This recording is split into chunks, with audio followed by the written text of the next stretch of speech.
Dear God, thank you po sa pancakes, sa gatas, at sa pagkain na ibinigay mo ngayong araw na to. Pagpalain mo po si Mami na nagluto ng masarap na pancake. Dalangin ko na bigyan mo rin ng pagkain ang mga batang walang makain ngayon. Sa pangalan ni Jesus, Amen.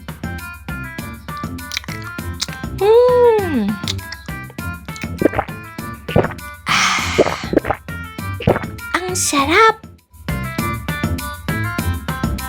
Tandaan nyo mga bata, kahit na minsan hindi masarap ang pagkain, kahit konti ang pagkain, matuto kang magpasalamat palagi.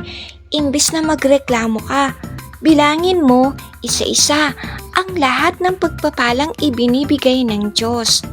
O sige, paalam na mga bata. Sa susunod na linggo. Bye!